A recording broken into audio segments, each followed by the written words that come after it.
ஆத்மாவுக்கு முதல் லட்சணம் காலத்தை கடந்து உள்ளது. ஆகவே சத் என்று பார்த்தோம்.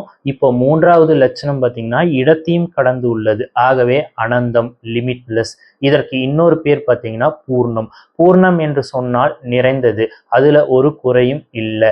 பூர்ணம் என்று சொல்லலாம், அனந்தம் என்று சொல்லலாம். பிறகு இன்னொரு லட்சணம் அறிவு சுரூபம் என்று பார்த்தோம். பிறகு ஏன் இங்கே சுகஸ்வரூபம், ஆனந்தம் அப்படின்ற சொல் பயன்படுத்தப்படுகிறது என்றால், இந்த சுகம், இன்பம் அப்படின்னு நம்ம மனசுல இருக்கும்போது அந்த மனசு பூர்ணமா இருக்கும். அதுல ஒரு விதமான வேக்கம், வெற்றிடம் இருக்காது.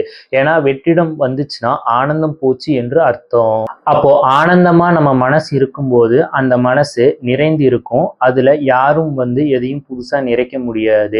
ஏற்கனவே நிறைந்த இடத்துல வேற யாராவது நிறைக்க முடியுமா? அப்போ நமக்கு எப்போ ஒரு பொருள் தேவைப்படுது, மனசுல எப்போ நிறைவு இல்லையோ அப்போ அந்த நிறைவின்மையினுடைய வெளிப்பாடு தான் ராகக, ஆசை.